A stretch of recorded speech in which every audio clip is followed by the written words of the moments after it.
ಶ್ರೀ ಮಲ್ಲಿಕಾರ್ಜುನ ಸ್ವಾಮಿ ಪ್ರೌಢಶಾಲೆ 8ನೇ ತರಗತಿ ದೈಹಿಕ ಶಿಕ್ಷಣ ಅಧ್ಯಾಯ 6 ಬ್ಯಾಡ್ಮಿಂಟನ್. ಇಲ್ಲಿ ಬ್ಯಾಡ್ಮಿಂಟನ್ ಆಟದೊಳಗೆ ಮೊದಲು ನಿಮಗೆ ಆಟ ಅಂತಕ್ಕಂಥದ್ದು ನಿಮಗೆ ಎಲ್ಲವನ್ನೂ ಕೂಡ ಸರಿಯಾದ ರೀತಿಯಲ್ಲಿ ಆಟ ಆಡ್ತೀರಿ, ಆರೋಗ್ಯವನ್ನ ಮತ್ತು ಇತರೆ ನಿಮ್ಮ ಇದನ್ನ ವೃದ್ಧಿಸಿಕೊಳ್ತಕ್ಕಂಥ ಕಾರ್ಯಗಳನ್ನು ಮಾಡ್ತಾರೆ. ಆಟಗಾರರ ಪದದ ಚಲನೆಗಳು ಮತ್ತು ರಾಕೆಟ್ ಹಿಡಿಯುವ ಪದ್ಧತಿ ಮತ್ತು ಫೋರ್ ಹ್ಯಾಂಡ್ ಸರ್ವಿಸ್ ಮತ್ತು ಫೋರ್ ಹ್ಯಾಂಡ್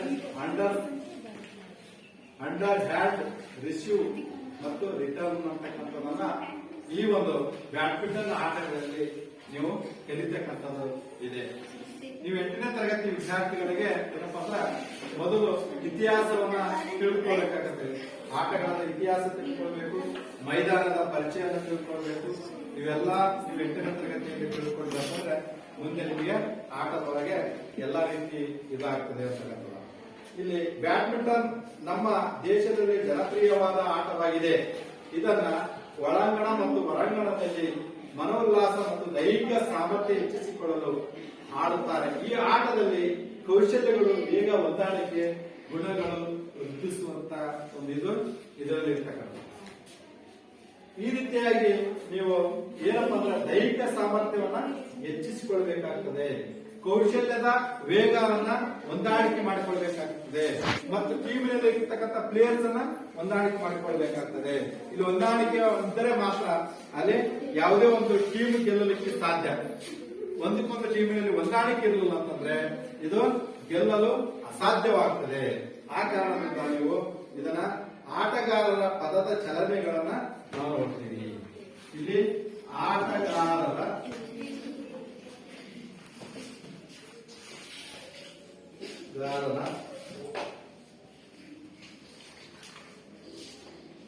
ಏನ್ ಮಾಡ್ತಕ್ಕಂಥದ್ದು ಪದದ ಚಲನೆ.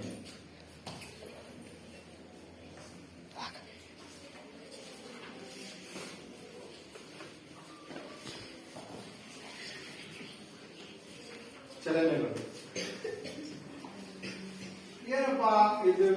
ಬಲಗೈ ಆಟಗಾರರನ್ನು ಅಂಕಣದಲ್ಲಿ ಚಲಿಸಬೇಕಾದ ಹೆಚ್ಚಿನ ಎಲ್ಲಾ ಸಂದರ್ಭಗಳಲ್ಲಿ ಬ್ಯಾಕ್ ಹ್ಯಾಂಡ್ ಹೊರತುಪಡಿಸಿ ಬಲಗಾಲಿನಿಂದ ಪ್ರಾರಂಭಿಸಿ ಚಲನೆಯನ್ನ ಮುಂದುವರಿಸುತ್ತಾನೆ. ಬಲಗಡೆ ಬರುವ ಶಟಲ್ ಅನ್ನು ತೆಗೆಯಲು ಬಲಗಾಲಿನಿಂದ ಒಂದು ಹೆಜ್ಜೆಯನ್ನ ಈ ದಿಕ್ಕಿನಲ್ಲಿ ತೆಗೆದುಕೊಂಡು ಬರುವುದು ಮತ್ತು ಎಡಗಾಡಿಗೆ ಬರುವ ಶಟಲ್ ಅನ್ನು ತೆಗೆಯಲು ನಿಂತ ಸ್ಥಳದಿಂದ ಬಲಗಾಲನ್ನು ಎಡ ಬದಿಗೆ ಒಂದು ಹೆಜ್ಜೆ ನಿಂತು ಚಲನೆ ಮಾಡುವುದು. ಈ ರೀತಿಯಾಗಿರ್ತಕ್ಕಂಥದನ್ನ ನಿಮ್ಮ ಪದ ಚಲನೆಗಳನ್ನು ಮಾಡತಕ್ಕಂಥದ್ದು ಆಟವಾಗಿರುತ್ತದೆ.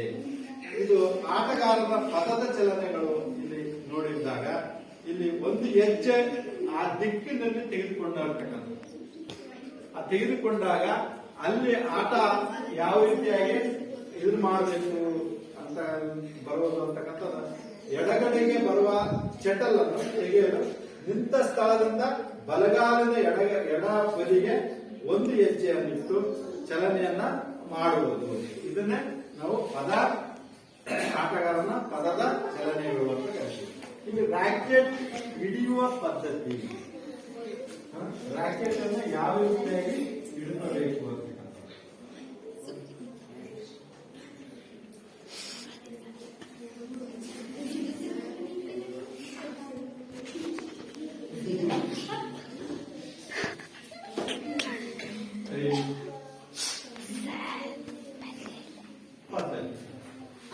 ಇಲ್ಲಿ ರಾಕೆಟ್ ಹಿಡಿಯುವ ಪದ್ಧತಿ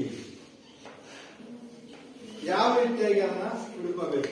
ಸಾಮಾನ್ಯವಾಗಿ ಆಟಗಾರನ ಕೆಳಗೆ 2 ಹಿಡಿತ ಗ್ರಿಪ್ ಅನ್ನು ಉಪಯೋಗಿಸಿ ರಾಕೆಟ್ ಅನ್ನ ಹಿಡಿಯುವುದು. Four hand grip, back hand grip ಅಂತಕ್ಕಂಥದ್ದು. ಇದರೊಳಗೆ ಫೋರ್ ಹ್ಯಾಂಡ್ ಗ್ರಿಪ್ ಅಂತಕ್ಕಂಥದ್ದು ಬರ್ತದೆ ಮತ್ತು ಬ್ಯಾಕ್ ಹ್ಯಾಂಡ್ ಗ್ರಿಪ್ ಅಂತಕ್ಕಂಥದ್ದು ಬರ್ತದೆ.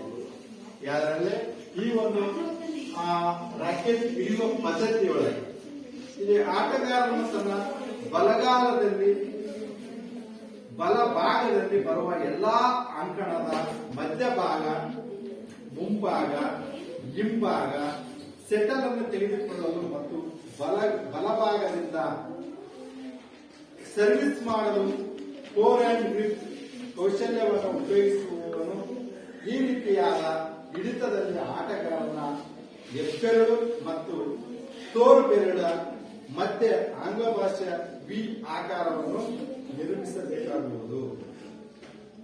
ಈಗ ಅದು ಈ ರೀತಿಯಾಗಿರ್ತಕ್ಕಂಥದನ್ನ ರಾಕೆಟ್ ಹಿಡಿಯುವ ಪದ್ಧತಿ ಒಳಗೆ ಇಲ್ಲಿ ನಾವು ಫೋರ್ ಹ್ಯಾಂಡ್ ಗ್ರಿಪ್ ಅನ್ನ ಹೇಳ್ತಾ ಇದ್ದೀವಿ. ಈಗ ಬೆರಳಿನ ಮತ್ತು ತೋರು ಬೆರಳಿನ ಮಧ್ಯಭಾಗ ಆಂಗ್ಲ ಭಾಷೆಯಲ್ಲಿ ವಿ ಆಕಾರವನ್ನು ನಿರ್ಮಿಸತಕ್ಕಂಥದನ್ನ ಇಲ್ಲಿ ರಾಕೆಟ್ ಕರಿತೀವಿ ನಾವು. ಏನಂತ? ಫೋರ್ ಹ್ಯಾಂಡ್ ಗ್ರಿಪ್ ಅಂತ. ಇದು ಬ್ಯಾಕ್ ಹ್ಯಾಂಡ್ ಗ್ರಿಪ್ ಹೇಗಪ್ಪ? ಬ್ಯಾಕ್ ಹ್ಯಾಂಡ್ ಗ್ರಿಪ್ ಅನ್ನ ಏನ್ ಮಾಡ್ತೀವಪ್ಪ ಅಂತಂದ್ರೆ, ಇಲ್ಲಿ ಈ ವಿಧಾನದ ಆಟಗಾರ ಎಡಭಾಗಕ್ಕೆ ಬರುವ ಎಲ್ಲಾ ಶಟಲ್ ಅನ್ನು ಅಂಕಣದ ಮಧ್ಯಭಾಗ, ಮುಂಭಾಗ, ಹಿಂಭಾಗ ತೆಗೆದುಕೊಳ್ಳಲು ಬಳಸುವ ಕೌಶಲ್ಯವಾಗಿದೆ. ಇಲ್ಲಿ ಆಟಗಾರರನ್ನು ತನ್ನ ಬಲಭಾಗದಲ್ಲಿರುವ ರಾಕೆಟಿನ ತಕ್ಷಣ ಎಡಭಾಗಕ್ಕೆ ತಂದು ಶಟಲ್ ರಿಸೀವ್ ಮಾಡುತ್ತಾನೆ. ಈ ವಿಧಾನದಲ್ಲಿ ಆಟಗಾರನ ತನ್ನ ಹೆಬ್ಬೆರಳಿನ ಮೇಲೆ ಹೆಚ್ಚಿನ ಒತ್ತನ್ನು ಬೀರುತ್ತಾನೆ. ಇದು ಮಣಿಕಟ್ಟಿನ ಸಹಾಯದಿಂದ ಈ ಕೌಶಲ್ಯವನ್ನು ಹೆಚ್ಚಾಗಿ ನಿರ್ಮಿಸಬಹುದು. ಇದರಲ್ಲಿ ರಾಕೆಟ್ ಹಿಡಿಯುವುದರಲ್ಲಿ ಪದ್ಧತಿ ಏನಪ್ಪಾ ಅಂತಂದ್ರೆ ಫೋರ್ ಹ್ಯಾಂಡ್ ಗ್ರಿಪ್ ಮತ್ತು ಬ್ಯಾಕ್ ಹ್ಯಾಂಡ್ ಗ್ರಿಪ್ ಅನ್ನ ನಾವು ನೋಡ್ತೀವಿ. ಅದೇ ರೀತಿಯಾಗಿ ಮೂರನೇದು ಫೋರ್ ಹ್ಯಾಂಡ್ ಸರ್ವಿಸ್ ಅಂತ. ಇದರೊಳಗೆ ಫೋರ್ ಹ್ಯಾಂಡ್ ಸರ್ವಿಸ್ ಅಂತ ನಾವು ಇದು ನೋಡಿದಾಗ ಇಲ್ಲಿ ಇದರೊಳಗೆ ಫೋರ್ ಹ್ಯಾಂಡ್ ಗ್ರಿಪ್ ಅಂತ.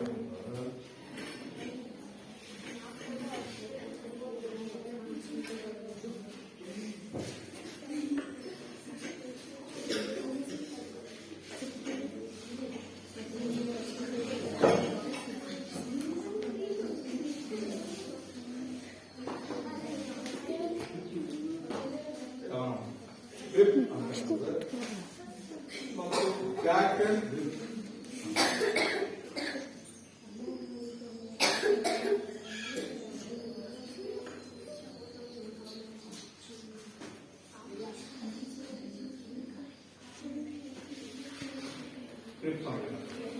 ಇಲ್ಲಿ ಬ್ಯಾಕ್ ಹ್ಯಾಂಡ್ ಗ್ರಿಪ್ ಜೊತೆಗೆ ಫೋರ್ ಹ್ಯಾಂಡ್ ಸರ್ವಿಸ್ ಇದು ಸಹಜ ಡಯಾಗ್ನಲ್ ಸ್ಥಿತಿಯಲ್ಲಿ ಹಿಂಭಾಗದಿಂದ ಸರ್ವಿಸ್ ಮಾಡುವ ಕೌಶಲ್ಯವಾಗಿದೆ.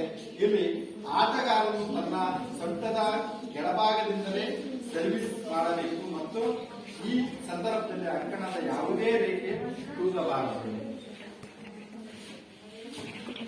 ತೂಗಬಾರದು. ಈ ರೀತಿಯಾಗಿರ್ತಕ್ಕಂಥ ಇಲ್ಲಿ ಏನಾಗ್ತದೆ ಅಂತಂದ್ರೆ ಫೋರ್ ಹ್ಯಾಂಡ್ ಸರ್ವಿಸ್ ಅಂತ.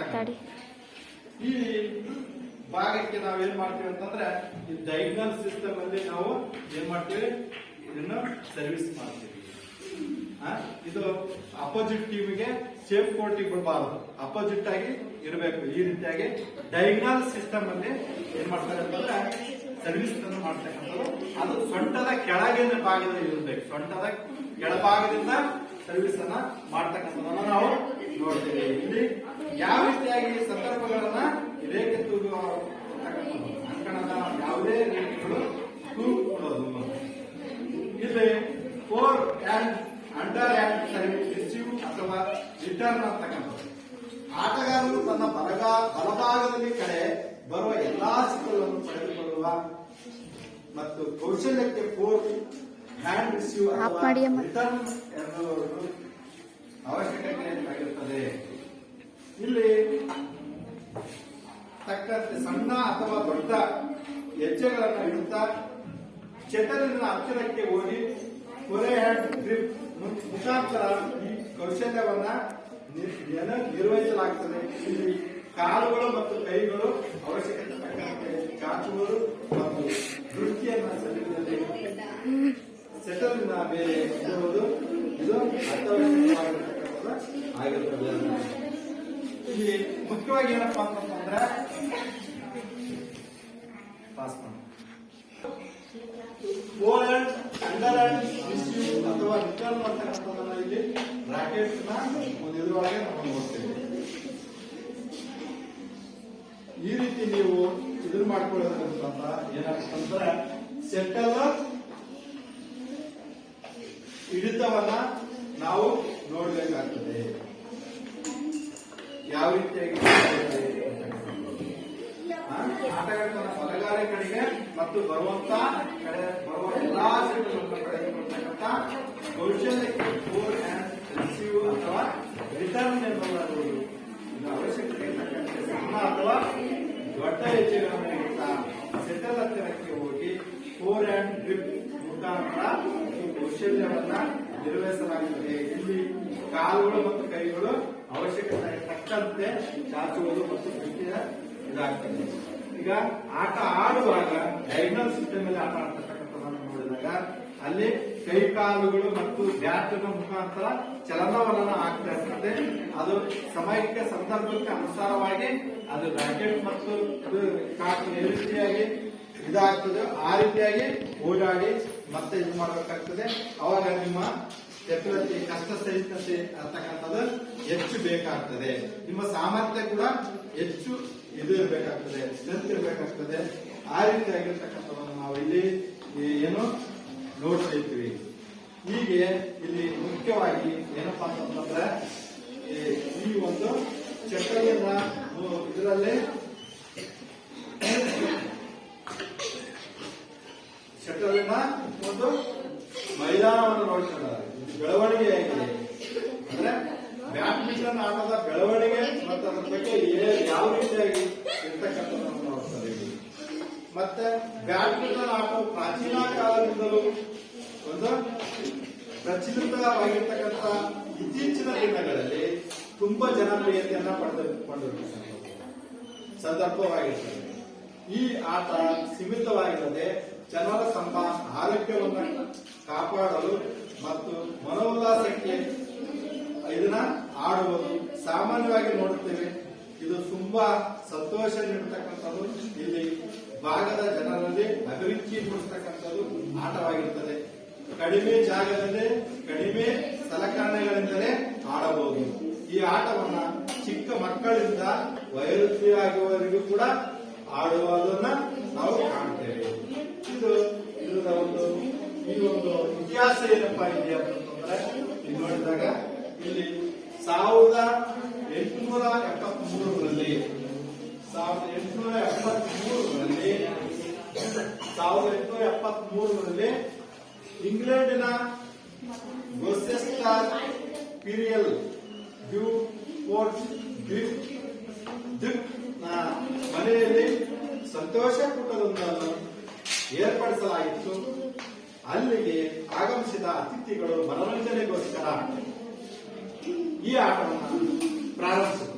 ಇದನ್ನ ಡ್ವಿಕ್ ಅಂತಕ್ಕಂಥವನ್ನ ಹೇಳ್ತಾರೆ.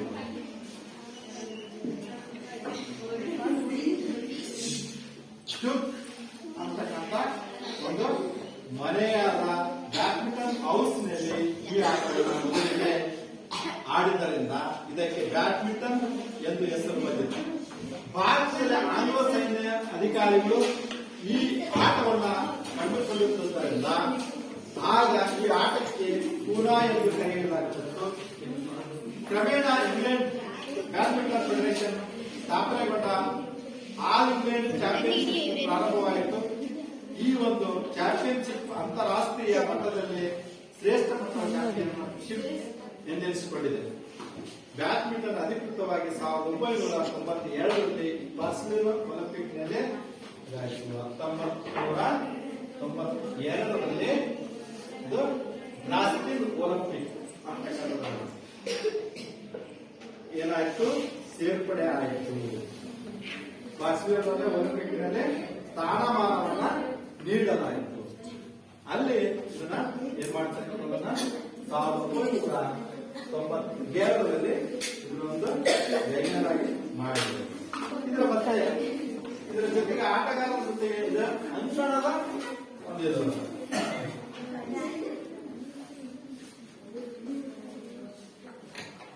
ಅಂಕಣದ ಒಂದು ಪರಿಚಯ.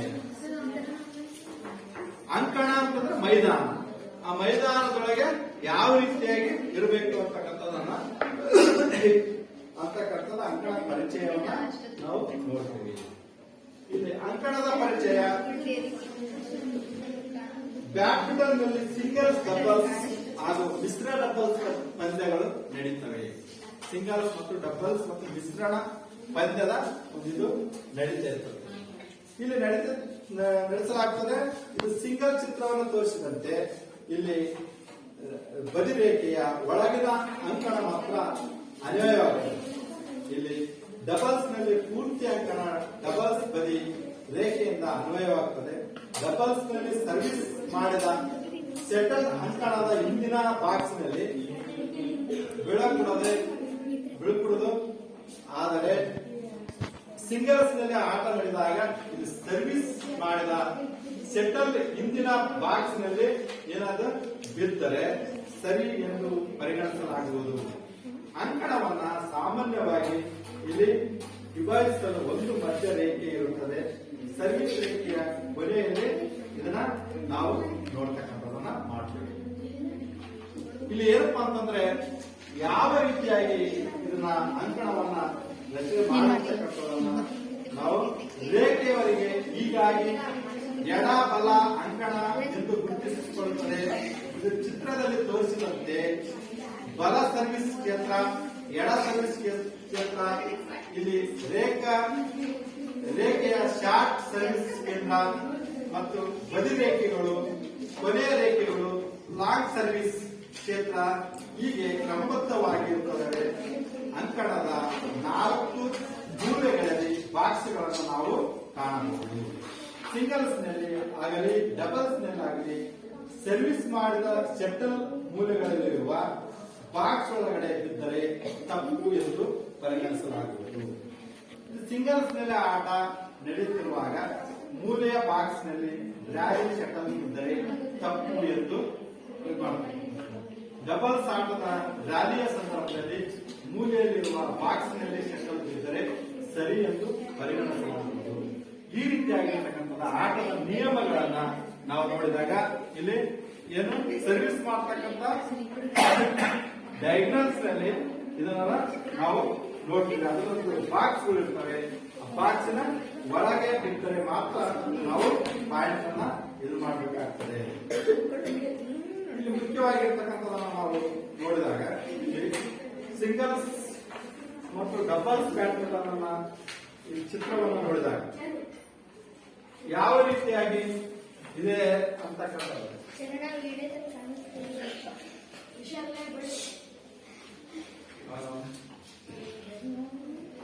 ಇಲ್ಲಿ ಮೈದಾನವನ್ನು ನೋಡಿದೆ 44 ಫೀಟ್ ಇರ್ತಕ್ಕಂಥದ್ದು, ಮತ್ತೆ ಇಲ್ಲಿ ಅಡ್ಡವಾಗಿರ್ತಕ್ಕಂಥದನ್ನ 20 ಫೀಟ್ ಅಥವಾ 17 ಫೀಟ್, ಇಲ್ಲಿ 44 ಅಥವಾ 13.40 ಮೀಟರ್ ಈ ರೀತಿಯಾಗಿರ್ತಕ್ಕಂಥ ಒಂದು ಮೈದಾನವನ್ನ ನಾವು ನೋಡ್ತಿರ್ತೀವಿ. ಇಲ್ಲಿ ಮುಖ್ಯವಾಗಿರ್ತಕ್ಕಂಥ ಫೀಟ್ ಸರಿ ನೋಡಿದ್ರೆ ಅಲ್ಲಿ 44 ಫೀಟ್ ಆಗಿರ್ತದೆ, ರೆಡಿಯಾಗಿರ್ತದೆ. ಇಲ್ಲಿ 44 ಫೀಟ್ ಇರ್ತದೆ. ಇಲ್ಲಾಂದ್ರೆ 13.40 ಮೀಟರ್ ಉದ್ದ ಇರ್ತಕ್ಕಂಥದ್ದು. 44 ಮೀಟರ್ ಉದ್ದ ಇಲ್ಲಿ ಇದು ಇರುತ್ತದೆ. ಇಲ್ಲಿ ನಾವು 44 ಅಥವಾ 13.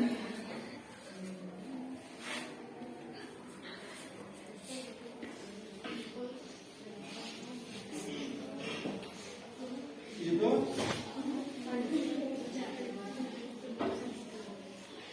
ಇಲ್ಲಿ 13.40 ಮೀಟರ್ ಅಥವಾ 44 ಫೀಟ್ ಇಲ್ಲಿ ಒಂದು ಉದ್ದವಾಗಿರ್ತಕ್ಕಂಥ ಹೇಳ್ಕೊಂಡಿವಿ. 13.4 ಮೀಟರ್ ಫೀಟ್ ಅಂದ್ರೆ 44 ಅಡಿ.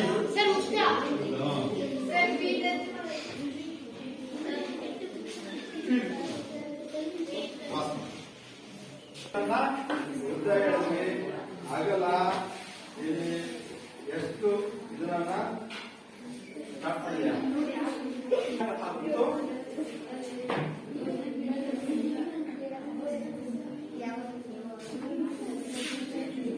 ಮೀಟರ್ ಅಥವಾ 5.15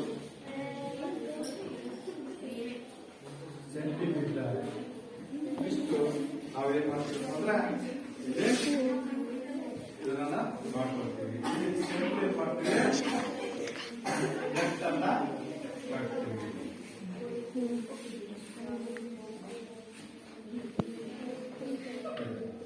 ಅದೇ ರೀತಿಯಲ್ಲಿ ಇಲ್ಲಿ ನಾವೇನ್ ಮಾಡ್ತೀವಿ ಅಂತ ಲೈನ್ ಅನ್ನ ಹೇಳ್ತೀವಿ.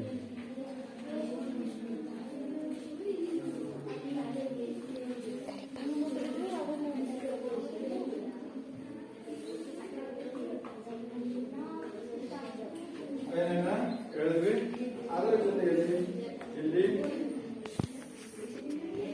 ಸಿಂಗಲ್ಸ್ ಮಾಡಿ ಜೊತೆಗೆ ಈ ಲೈನ್ ಅನ್ನ ಇಲ್ಲಿಗೆ ಹೇಳ್ಕೊಂಡ್ವಿ. ಇಲ್ಲಿ ಕೂಡ ಅದೇ ರೀತಿಯಾಗಿ ಮಾಡಿದ್ವಿ.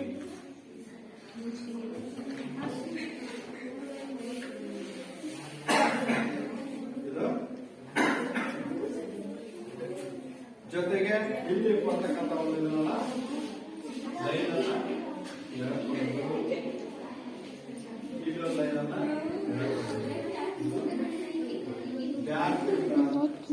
ಅಂಕಣವನ್ನ ಇಲ್ಲಿ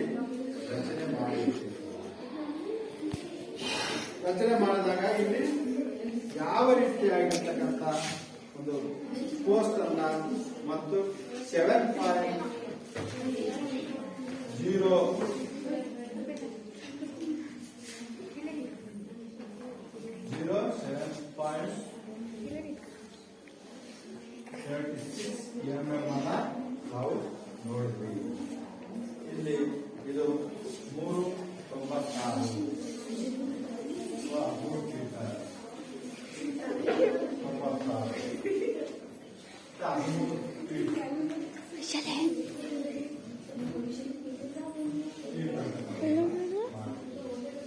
ಈ ರೀತಿಯಾಗಿರ್ತಕ್ಕಂಥ ಇಲ್ಲಿ ನಾವು ಇದರ ಭಾಗದಲ್ಲಿ 1.98 ಅನ್ನ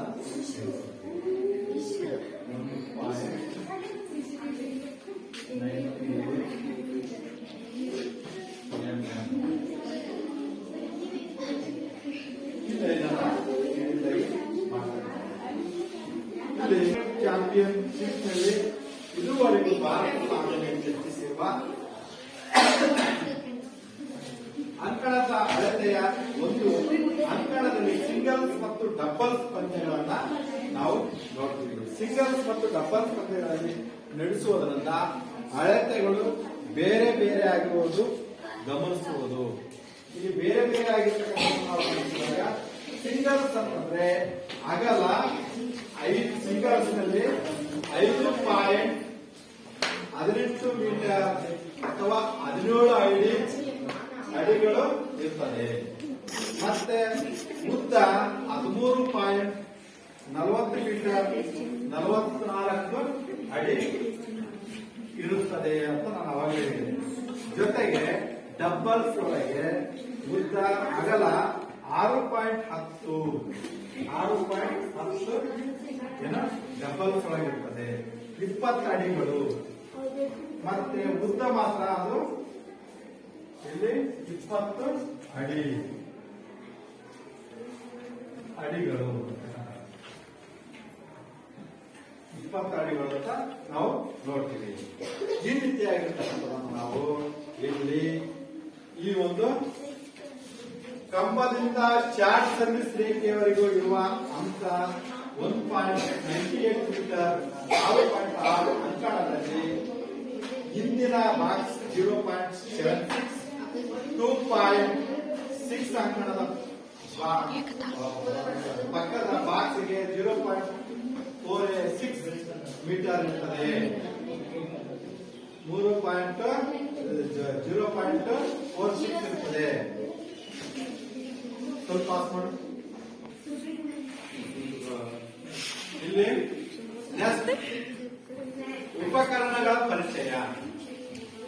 ಉಪಕರಣಗಳ ಪರಿಚಯ ಏನ್ ಬೇಕಾಗ್ತದೆ? ಬ್ಯಾಟ್ ಬೇಕು, ರಾಕೆಟ್ ಬೇಕು, ಮತ್ತೆ ಇದರ ಜೊತೆಗೆ ಕಾಕು, ಶಟಲ್ ಕಾಕು ಬೇಕಾಗ್ತದೆ. ಈ ರೀತಿ ನಾವು ನೋಡ್ತೀವಿ. ಈಗ ರಾಕೆಟ್ ಅಂತ ನೋಡಿದಾಗ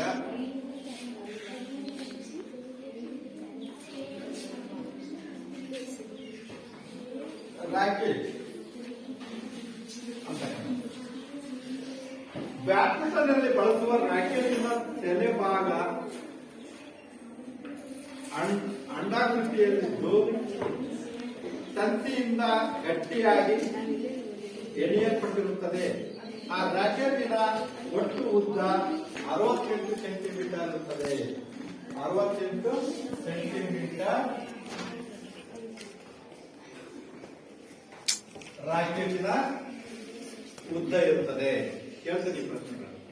ರಾಕೆಟಿನ ಉದ್ದ 68 ಸೆಂಟಿಮೀಟರ್ ಇರುತ್ತದೆ ಆಗಿರುತ್ತದೆ. ರಾಕೆಟ್ ತಲೆಯ ಭಾಗದ ಉದ್ದ 29 ಸೆಂಟಿಮೀಟರ್ ಇರುತ್ತದೆ. ಅದೇ ರೀತಿಯಾಗಿ ತಲೆಯ ಮೇಲ್ಭಾಗದ ಅಗಲವು 23 ಸೆಂಟಿಮೀಟರ್ ಇರುತ್ತದೆ.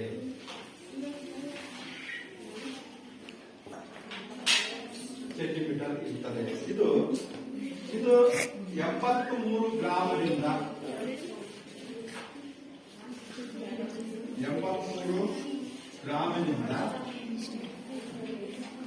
100 ಗ್ರಾಂ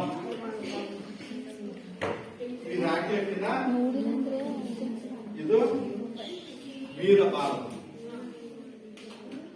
ರಾಕೆಟ್ ತೂಕವು 73ರಿಂದ 100 ಗ್ರಾಮು ಮೀರಬಾರದು. ರಾಕೆಟ್ನ ಸ್ಟೀಲ್, ಅಲ್ಯೂಮಿನಿಯಂ, ಸೆರಾಮಿಕ್, ಬೋರಾನ್ಗಳಿಂದ ಸಂಯೋಜನೆ ಮಾಡಲ್ಪಟ್ಟಿರುತ್ತದೆ. ಇಷ್ಟು ಇದು ರಾಕೆಟ್ಗೆ ಸಂಬಂಧಪಟ್ಟಿರ್ತಕ್ಕಂಥ ಒಂದು ಇದನ್ನ ಇಲ್ಲಿ ತೂಕ ಎಷ್ಟು 73ರಿಂದ ಇದು ತೂಕ ಅಂತಕ್ಕಂಥದನ್ನ ಇದು ರಾಕೆಟಿನ ಇದನ್ನ ನೋಡ್ತೀವಿ ನಾವು. ಹಾಗೆ ಶಟಲ್ ಇಲ್ಲಿ ಇದಾಯ್ತು. ಈಗ ನಾವು ಶಟಲ್ ಬಂದು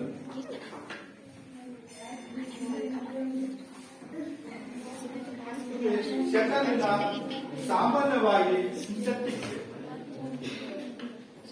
ವಸ್ತುವಿನಿಂದ ತಯಾರಾಗುವ ಶಟಲ್ ಒಟ್ಟು 16 ಗೆರೆಗಳು ಇರುತ್ತದೆ.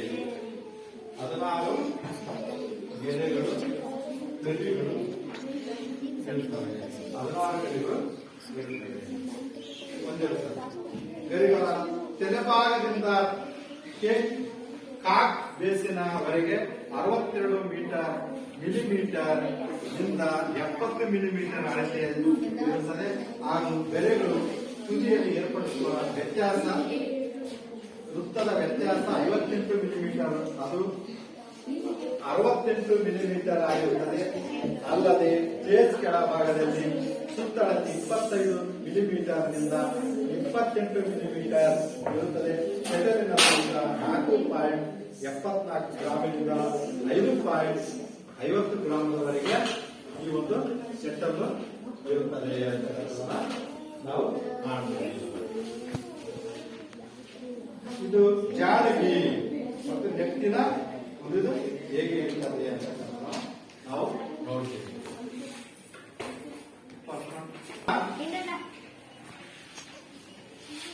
ಬ್ಯಾಡ್ಮಿಂಟನ್ ಇದು ಎಷ್ಟರಲ್ಲಿ ಪ್ರಾರಂಭವಾಯಿತು?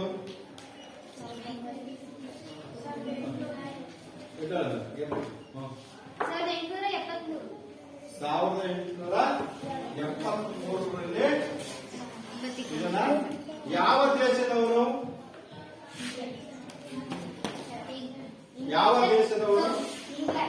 ಇಂಗ್ಲೆಂಡ್ ದೇಶದವರು ಇದನ್ನ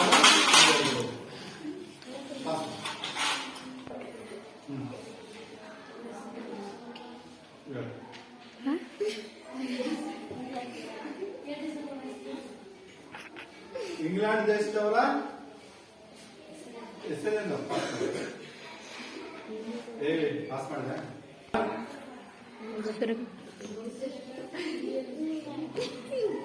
ಗೊತ್ತಿಲ್ಲ.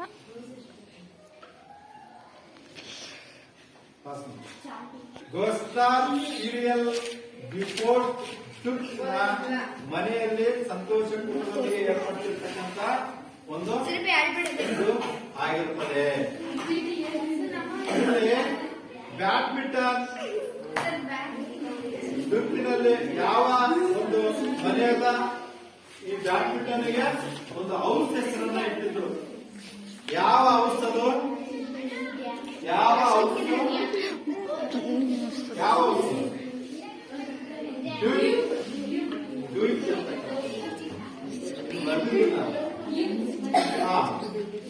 ಈ ರೀತಿಯಾಗಿರ್ತಕ್ಕಂಥ ಅಂಕಣದ ಪರಿಚಯನ್ನ ನೀವು ಸಿಂಗಲ್ಸ್ ಮತ್ತು ಡಬಲ್ಸ್ ಒಳಗೆ ಇದು ಈ ಉದ್ದ ಎಷ್ಟಿದೆ, ಎಷ್ಟು ಮೀಟರ್ ಇದೆ?